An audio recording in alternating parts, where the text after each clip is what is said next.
This is Franchise Today, brought to you by FRM Solutions, providers of the best-in-class software solutions for franchise relationship management. Franchise Today is your destination for weekly information, conversations, and interviews with accomplished industry leaders, all of whom share best practices for sustainable growth and sensible franchising. Here now, your host, Stan Friedman, to kick off this week's podcast. Today is Wednesday, October 14th. I'm Stan Friedman, and this is Franchise Today. Thanks again to Graham Chapman for joining us last week to help celebrate his and my new partnership with Dave Pasgan, launching Zor Forum, a mastermind-type peer group exclusively for emerging franchisors. Graham, Dave, and I are all really stoked about this concept and launch, and will be sharing more with you in the coming weeks and months. Can't thank Graham enough, too, for giving a shout-out to Franchising Freedom, now an international bestseller in 4 countries and 3 continents, Australia, Canada, the UK, and right here in the good old USA. Today, though, the conversation shifts to another book, this one soon to be released in early November, also franchise-centric and written by a world-class motivational speaker who has been inspiring audiences for more than 20 years. In early days, his talks were part motivation,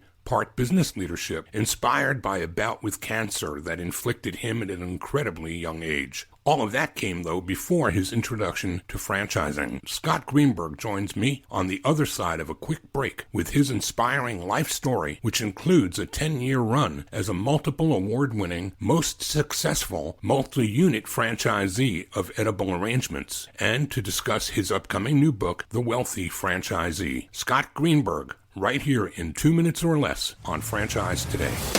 Franchise Today will be right back, but first, a word from our sponsors.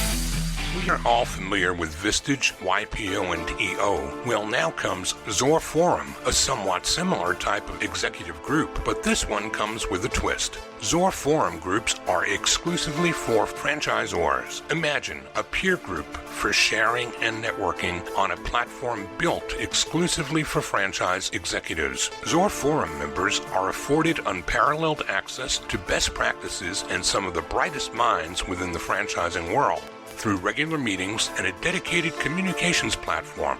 In this post-COVID world, a franchise-specific mastermind or peer group is an endeavor worth making time for. Zor Forum groups of 6 to 10 will bring leaders together that are in similar situations, but with exclusivity in terms of their competitive sets, so that each can openly help others benefit from their respective knowledge, perspective, and experience with no fear of competitive loss. Network, learn, strategize, and remain motivated along your journey. Join a peer group. Not just any peer group, join the only one designed for emerging franchisors. Join Zor Forum. Learn more at zorforum.org. That's www.zorforum.org. Meet Scott Greenberg, one part business game changer, one part motivational leader, fueled with over 10 years' experience as a multi-unit award-winning edible arrangements franchise owner whose operation won international recognition for Best Customer Service and Manager of the Year. Scott practically wrote the book on what it takes to become next level. Recognized as the franchise influencer, Scott has this uncanny ability to zoom in on a company's opportunities and design game-changing steps to grow the business, build high-performing teams, and create unforgettable customer experiences. Going beyond numbers and profits, Scott delves into the human side of businesses to foster connections, build brand loyalty, and deliver memorable impacts on the lives of customers and employees. Improving business from the inside out, he co-created and trademarked an innovative management diagnostic and leadership tool called the Coaching Cure that improves employee mindset, skill set, and performance. Scott gets you out of your head so that you can get into your business, replacing those negative voices in one's mind with one that is overflowing with compassion and dedication to succeed. From McDonald's, Great Clips, Anytime Fitness, GNC, Wyndham Hotel Group to many other organizations worldwide, one thing is certain: Scott is the go-to expert that franchise brands call to elevate their business to the next level.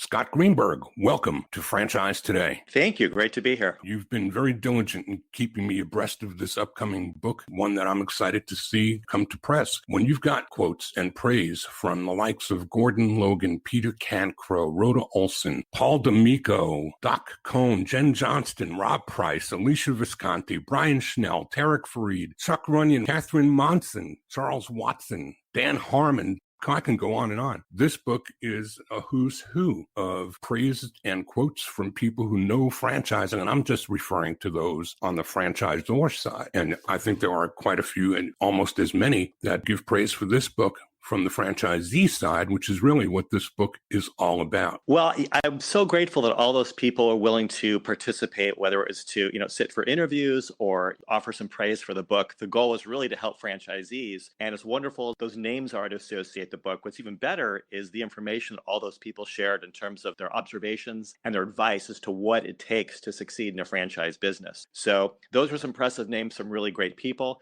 I think the people who probably contributed the most were all the franchisees who I interviewed, who are all real high performers, and them being willing to share their perspectives, their tactics, their mindsets, and seeing the similarities among all of them. That's where the real gold is in the book. And I think that is what will be most helpful for readers. And I've done everything but call out the name of the book, The Wealthy Franchisee. Today's conversation is going to be very interesting to the audience because we're talking about something that's important to each and every one of them. Their life's blood is their franchisees. So we're going to get into the meat of the book and talking about what it takes to become a wealthy franchisee, even to define what it is to be a wealthy franchisee. But first and foremost, help us understand how you and franchising found one another. I grew up with a father who is a serial business owner. He never had a career. From as early as I can remember, he went from job to job, business to business, including many franchises. At any given evening, he could say, I quit my job today and I put a deposit down on a retail space. I'm going to open up a submarine sandwich shop. And we'd be like, great, can you pass the pepper? That was the norm for me. So it's not that pushed me in that direction, but it opened me to it. I never aspired to own a franchise business. After college, I aspired to be a filmmaker. And I got a scholarship to go to film school at New York University. I was there for a semester and was diagnosed with cancer. I found a lump on my neck and eventually a tumor in my chest. And I had to drop out and spend a year back home in San Diego getting treatment. And so I would go into this large chemotherapy room where there'd maybe be 20, 25 people at a time sitting in a circle, hooked up to IVs. I was usually the youngest among them. And what I observed was a few things. And first, in film school, they always used to say, write what you know with a script. I was the youngest person in the graduate program, so I knew the least. And I remember thinking, gosh, I wish I could have some extraordinary experience to inform my stories. Be careful what you wish for, Stan. So I got that. But they also really told us to pay attention to the human condition, to how people think and how they interact, really understanding humanity itself, because that's what makes for a good, authentic story. So I noticed all these people in chemotherapy, and some people were really suffering and having a difficult time and snapping at nurses, really miserable.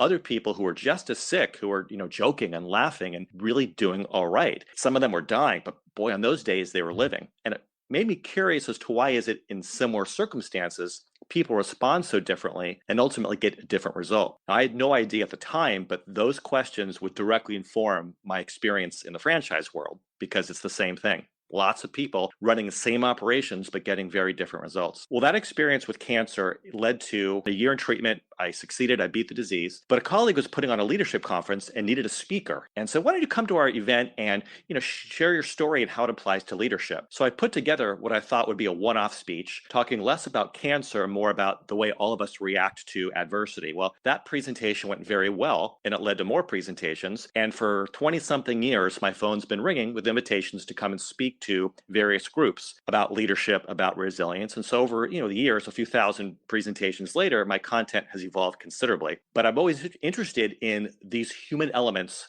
that we bring to our lives, the way we react to adversity, the way we seize opportunities, the way we control what we can control. So I was doing that for a long time. And then I get married. My wife and I are starting a family. We're preparing to adopt our second child. And I thought, I need to get off the road a little bit. I don't want to stop giving presentations, but I want to just travel and speak a little bit less. And I need some second stream of income. And ideally something where I can actually engage in leadership. I've been talking about it for years. It's time to actually do it. So just when I had that thought, my father showed me an airline magazine with an ad for edible arrangements. And I saw a picture for the first time of a floral arrangement made of fresh fruit. And I thought, that's cool. And Los Angeles is a place where there's lots of gift baskets and gift giving. And I thought, this could be great here. So before I knew it, I was on an airplane on the way to Connecticut for a discovery day. And a few weeks later, I started signing lots of things, franchise agreement and a lease, lots of checks on the front of the check, unfortunately, not the back of the check.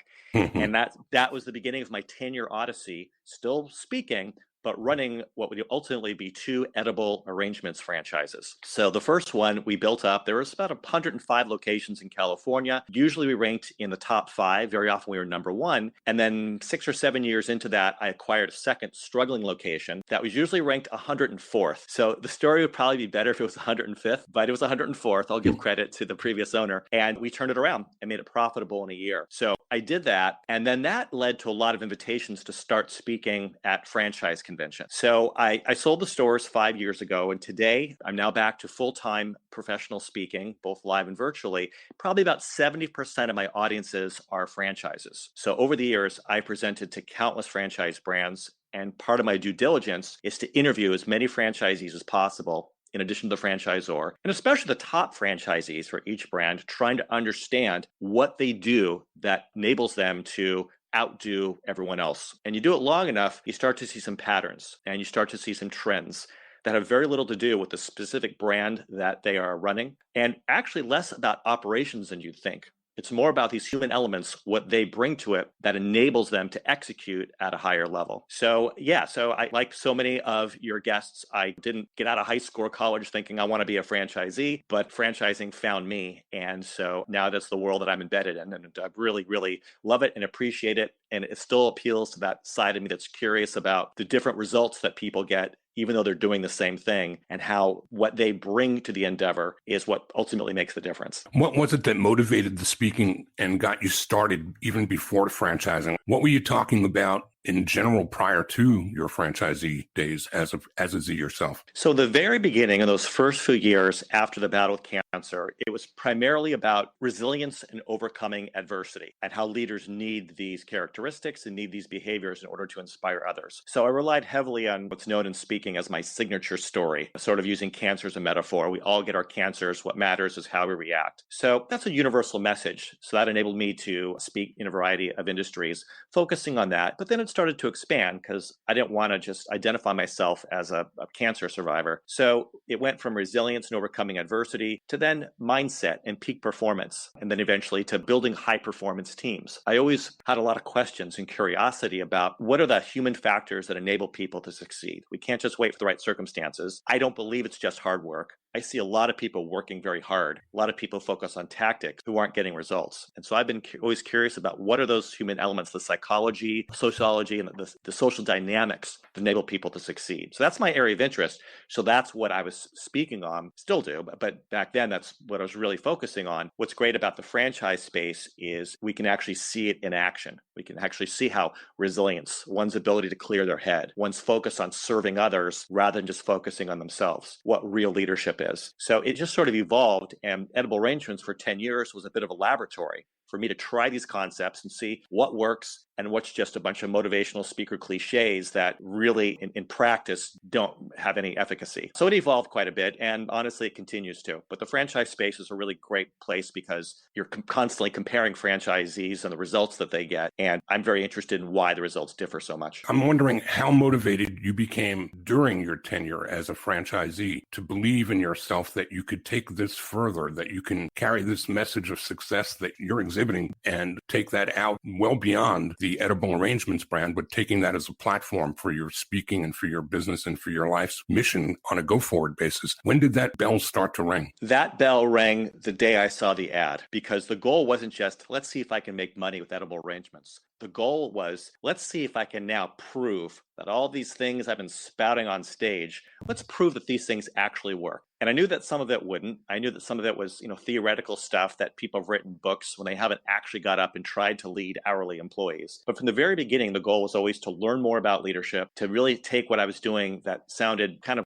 fluffy just as a speaker on stage. I wanted to be someone who's credible, someone who's done it, someone who's been in the trenches. So my goal was always to learn more, figured out what was true, what wasn't true, but but prove my hypothesis that our mindset and collectively the cultures we create, that is the difference maker between those who are typical and those who are next level. So that was always part of what I wanted to do. I always saw the business as much a laboratory as it was a source of revenue. And so constantly I was journaling and keeping track of everything that I was learning and really paying attention. But now that my family's finances were at stake, I was certainly a lot more invested. Oh, I'll bet you were. I remember a quote from a book that has been a very, very valuable part of my career, written by Stephen Covey, called 7 Habits of Highly Effective People. And the thing I'm reminded of when I hear you talk and listen to what it is you speak about, there's one quote that I'll always remember from Covey's book, and that was that our circumstances are more a function of our decisions than they are of our conditions. That's something you would definitely agree with, wouldn't you? Absolutely. And obviously there are things that happen to us that we can't control. Certainly the pandemic is the most moderate,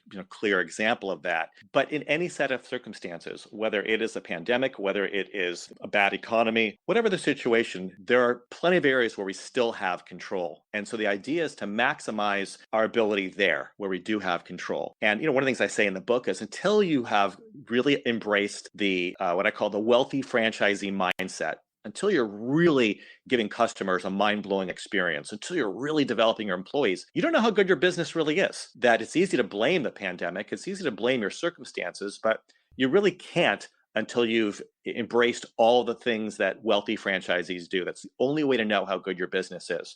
So my belief is even in the pandemic, most people have a better business, a better opportunity than they think, but they just may not be maximizing that opportunity because they haven't leveled up their own mindset, their own leadership, their own way of thinking. Tell you what, let's do. Let's take a quick break right here. And when we come back, let's dive into the definition of how you term a wealthy franchisee and then what it takes to become one. We'll be right back after these words from our sponsors with Scott Greenberg. More conversation to come.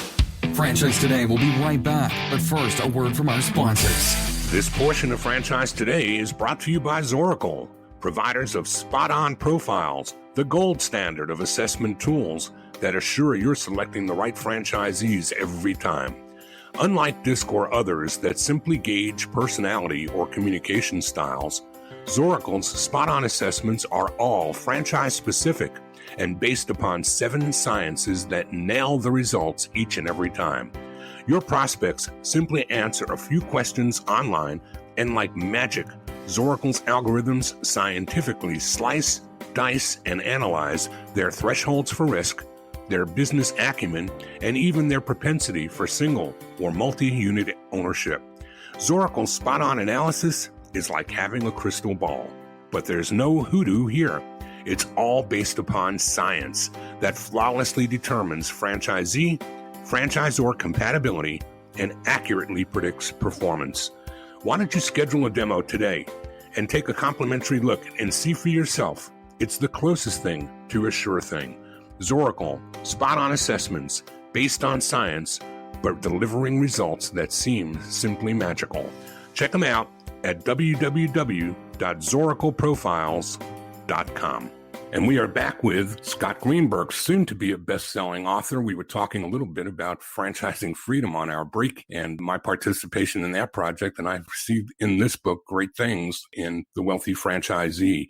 I want to ask you to please define that for us. So many people can have different views, Scott, of what wealth means. What's your definition as defined in this book? So my criteria for being a wealthy franchisee is threefold. The first is the most obvious one, which is financial payoff. That the goal for so many people who get into any business is to have more money in their pocket at dinner than they had at breakfast. So obviously there needs to be some good payoff. And so that's relative though, right? Everybody has their own definition of, how much money they need. It's also relative to their expectations. It's relative to what they invested in the first place, and it's relative to where they live. I live in Los Angeles. My brother lives in Greensboro, North Carolina. So my house is worth twice as much as his, but it's half the size. So he can live better with less money than I can here in Los Angeles. So no matter what, you should still be able to get paid well for your efforts. So that's the most obvious one, and I think that's probably what gets the most people's attention. But there's more to it than that. If you look at a profit and loss statement, the top half is the revenue and the bottom half are the expenses. The bottom half tells you what it costs to acquire the revenue at the top. But what the bottom half of the expenses doesn't share is how much time it took to generate that revenue. So last week I gave a presentation for a franchise brand. Believe it or not, it was live. But I asked by a show of hands, how many would be happy making $1 million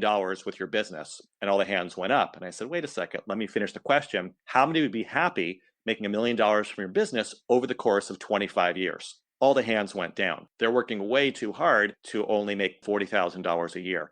So it's not just about what you make, but it's also about the time that you invest. So two people can be grossing $1 million in their franchise, but if one of them is doing it working 75 hours a week and the other one's doing it working 20 hours a week, the one who's been working a lot longer, they're investing a lot more. And they might be missing out on their kids' Little League games and ballet recitals. They might be having tension with their spouse because of all the stress. So the second criteria is control of your time. So it's about being able to maximize revenue, but also not necessarily have to put all your time into it. So wealthy franchisees are very deliberate about their time. They are home for dinner if they want to be. The great franchisees I met are able to travel. I met one person who I believe is number one in his system. He spends 3 months of the year in a different city from his territory because he has pieces in place that enable him to do it. So wealthy franchisees are not workaholics. They work hard, but they're very deliberate about their time. Now, I met one franchisee who owns 8 locations, and she and her husband operate all of them with only one assistant manager, and they work like crazy because they choose to. So first criteria we need is that there's good financial payoff. The second one is being able to have control over your time. The third criteria is quality of life. Your life should be better for having the business in it. I very much enjoyed being a franchisee with edible arrangements, except on Valentine's Day. I hated Valentine's Day. It was such a big operation, so complicated and so stressful. At the end of the day, I would collapse and I would force myself to try to go out to dinner with my wife, but it was just painful because of all the stress. And I remember thinking, I don't care how much money I'm making today. It is not worth it. I'm going to sell the business. But we have a saying in the industry that February 15th always comes. That's when I would calm down and clear my head, and then I would be grateful. So a couple days a year being that stressed out, I can handle. But if it was always that way, or if that's how I responded to it, that's not wealth. That's taking away from my life. So things like quality of life and time, we have to take these into consideration. You can always make more money, but you can't get back more time. So to be a wealthy franchisee means you're maximizing revenue. It means you're in control of your time and that you have better quality of life because you have the business in it. I always tell people that it's important to realize that we have to trade in multiple currencies, and making money, obviously, as you said, you have to make bank. But one of the other currencies that I think is critically important to the success of a franchisee is their level of passion for the business that they're in. And to me, that's another currency. And you've got to be able to trade in that currency and appreciate the value of what the quality of life is that you're gaining because you've got passion. If you never needed to make money again, what would get you up in the morning? What would fire you up with fire in your belly to get started on this day and go achieve whatever that is, fill in the blank? To me, that is currency. Would you agree? I would absolutely agree. What is interesting, though, is where that passion comes from. I have one section where I talk about the myths of wealthy franchisees, and one of them is that they love the business.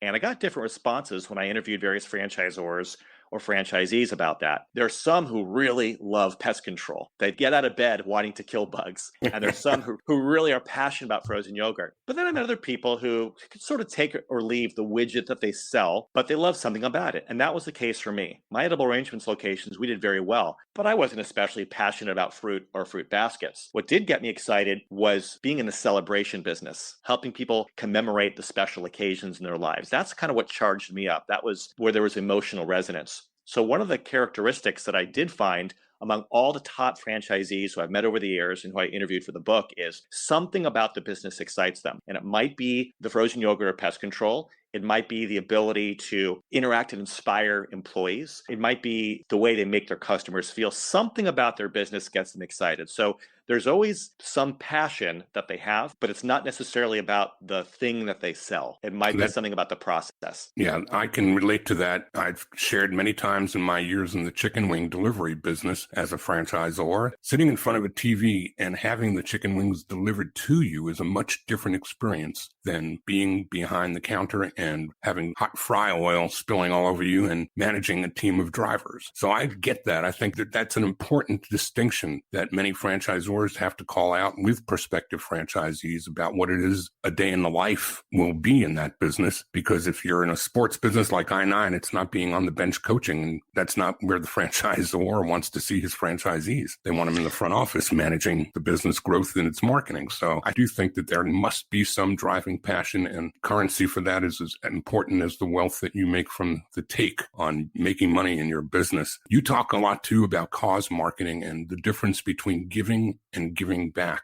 How do you define that? I am not a fan of giving back. I'm a huge fan of giving. The idea of giving back means that you owe someone something, that there's a quid pro quo, that you've worked hard and people have supported you and you've made your money, and so now it's time to give it in return. But it implies that you have to get something first. So I encourage people, I don't care if you're 22 years old and someone lends you money and you're barely scraping by, donate $5 a year to your community before you've even made anything. You want to do that. You want to be the one who gives first. Let other people give back to you. I think that when we think in those terms, not that we have a debt, but that we want to use our business to improve the lives of everyone it touches. And that's one of the three major points of the book of how to become a wealthy franchisee. The third one that I list is to use your business to improve the lives of everyone it touches. And we do this by putting value out into the world, to our customers, to our employees, to their community, even to our franchisor and to our vendors. Just give, serve, put value out there. There is a boomerang effect. I believe that's what's best for business.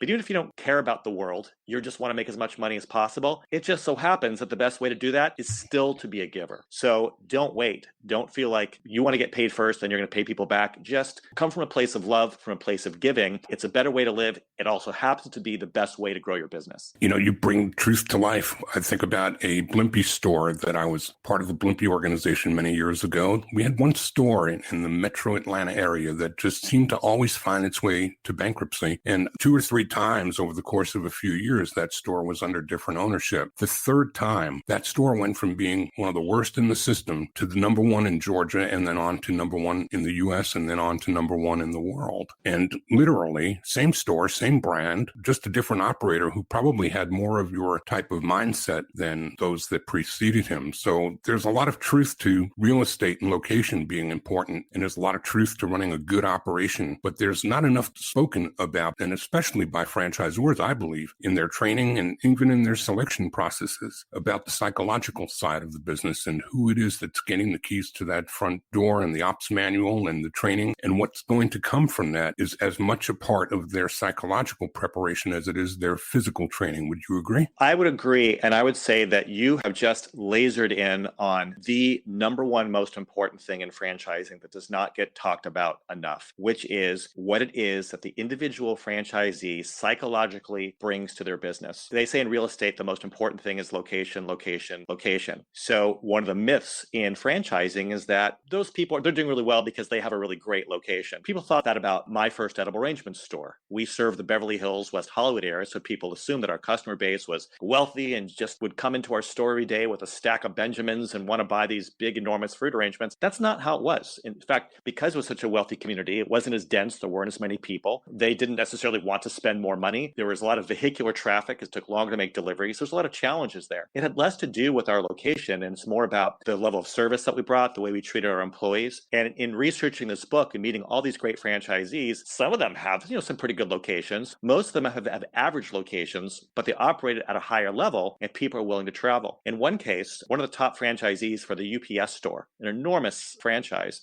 over the years, he's owned 5 locations. Twice, he's built number one locations in the entire system. In both cases, he took them over from people who were struggling. The first one had no particular advantage with their geography. It was a very average location, but he blew his customers' minds. He grew it into a successful location. The second one, not only was it also a mediocre location, it was 2 doors away from a FedEx office store. So he established competition right there. The previous owner struggled. He took it over using the same tactics. With that mindset, he made it number one in the system. So very often great locations are either too expensive or they're just just not available. What wealthy franchisees do is they take good enough locations and they make them great. And every franchise system has stories of a struggling location that thought it's because their geography was bad. They got out. Another franchisee with a better mindset took it over and turned it into a winner. So location matters. It can help, but it's not the true X factor. The X factor is the individual franchisee's command over the human elements over which they are completely in control. I think it's a lot to do with the three different letters in the word victim or victor.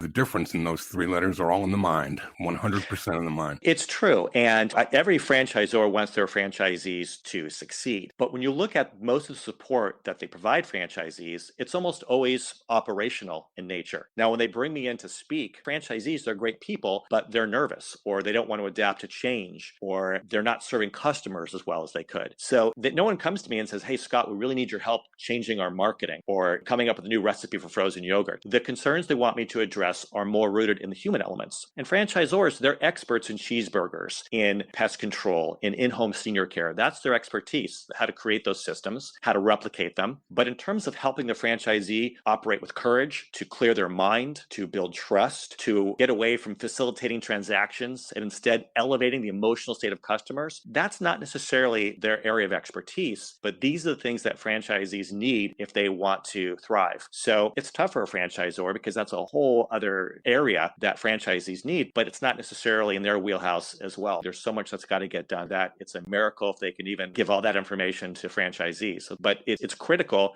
if franchisees want to get to the next level. Have you been profiled by any of the profiling tools like Historical, Spot On Profiles, or any of those that focus on the attributes of success in franchising that a franchisee brings with him versus what he takes from the franchisor? I personally have not, but I do hear about that a lot. And I know that there are a lot of companies, Sport Clips Haircuts is one of them, that actually uses personality profiles when vetting franchisees, which I think is great. I also support when franchisees use this to profile employees. I do believe that human beings are very complicated and we shouldn't rely solely on the profiles. But I do think that anything that gets us looking beyond just, do I like this person? Do I think they're qualified? Anything that gets us really thinking about their characteristics, whether they're characteristics they naturally have or things they can develop, that's the right kind of questioning compared to just, can you afford to buy a franchise? Or, let me see your resume. I think these characteristics are hugely important in terms of identifying them and in terms of developing them. That's really the difference between typical franchisees and those who get wealthy. Well, I'm going to introduce you to Rebecca Monet, who's actually one of our sponsors, and she's somebody I believe needs to know you, and I think you'll do very well knowing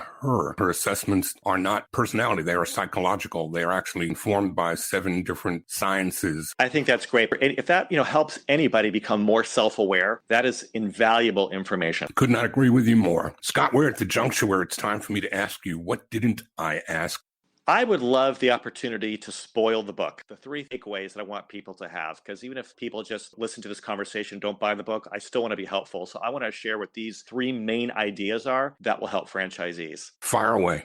So the first one is your ability to clear your head, to be humble enough to identify all the thoughts and fears and the catastrophizing and the biases that you might bring to your own business. Every franchisee brings something to their own business, and some of these things are assets, some of these things are liabilities. And I don't support positivity. I think positivity causes people to make impulsive decisions. We can't boost our sales on faith, and we can't find more employees just based on optimism. We need data. So I don't propose positivity. I don't propose negativity. I propose clarity. So being able to identify all the biases, all the fears, all the overenthusiasm we have, to clear your brain of those things, to be as objective as possible. And that's hard to do. So the first thing is identifying all the what I call mind traps that we have, especially we as franchisees. The book, I get into some very specific ones that are, I don't want to say are unique to franchisees, but are common among them. To identify where we're engaging these things and clear your head so you can get rid of all the extra emotion, get rid of all the extra thoughts, and just be as objective as possible. So that's number 1, operate with a clear head. The second thing that I see consistently among great franchisees is they stick to the system. They are not innovative. They are creative. Or they are, but they don't tap into that innovation or creativity too much. They're experts on execution. They have mitigated risk by buying into a proven system, and they don't want to expose themselves to that risk by deviating. So that's a hard thing for me to share with franchisees because they think I'm being a hack when a franchisor brings me on stage to say, hey, toe the line, stick to the system. It just so happens that it's true. All the top wealthy franchisees I interviewed, they stick to the system. Sometimes they have even higher standards, but they embrace the system. And if they have ideas or objections, they work constructively with the franchisor to address them. But they're interested not just in their own business, they're interested in the brand. So clear your head, stick to the system. The third thing is use your business to improve the lives of everyone it touches. Obviously, that's your customers, but it's also your employees. Don't just direct their work, develop them, grow them into leaders. There's correlations between employee satisfaction and customer service, and obviously there's correlation between customer service and sales. So wake up every single day to say, I'm going to use my business to make the world better, to elevate the emotional state of everyone it touches. If you forget or don't even read all the details, all the advice, all the tactics in the book, but if you can operate with a clear head, if you stick to the system and philosophically use your business to improve the lives of everyone else, you will get wealthy as a franchisee. Scott, this is a great book. I appreciate the advanced copy. My comment is that this book becomes a roadmap that franchisees will keep by their sides and make reference to on a regular basis because it's got that kind of quality to it. And you, sir, I've seen referred to as one part motivational leader and one part business game changer with this book because I truly believe that the reach of this book is going to offer you the opportunity to become that much more of an influencer than you already are. Scott Greenberg, I can't thank you enough for coming, but before I let you go, please share with the audience how to find you. My website is scottgreenberg.com. That's B-E-R-G, scottgreenberg.com. All my contact and social media links are there. The book, The Wealthy Franchisee, is already available on Amazon.com or wherever books are sold for pre-sale. But if anybody has any questions at all, whether it's a franchisor or franchisee or anyone at all who just wants to pick my brain, I'd be thrilled to hear from you. Let's let you get back with us sometime down the road for a follow-up conversation, maybe on the second book or the second printing of the first book. What do you think? Would love it. All the best to you with this new book, The Wealthy Franchisee. Thanks so much. I kid you not. This book is like a roadmap that every franchisor should share with their executives and their franchisees. It goes deep into issues that most franchisors simply don't train on and has demonstrated life-changing differences in the lives of those that Scott has touched. It is truly a game changer. Well, that's a wrap for today. Please keep doing the best you can, and I'll continue wishing you the best, the very best of all things franchising, and Franchise Today is out. Franchise Today is a production of FRM Solutions, providing best-in-class CRM tools to empower relationships with prospective and existing franchisees. No excuses, just solutions. Find them online at frmsolutions.com. Join Stan every Wednesday at noon Eastern for another live episode of Franchise Today. Or, as always, download episodes on demand at blogtalkradio.com or iTunes. When it's PCS time, you know the drill. Pack, research the new base, get the kids in school, because family supports family. At American Public University, we support military families with flexible, affordable online education that moves with you. As a military spouse, your tuition rate is the same as your partner's, just $250 per credit hour. American Public University, education that moves with you. Learn more at apu.apus.edu/military.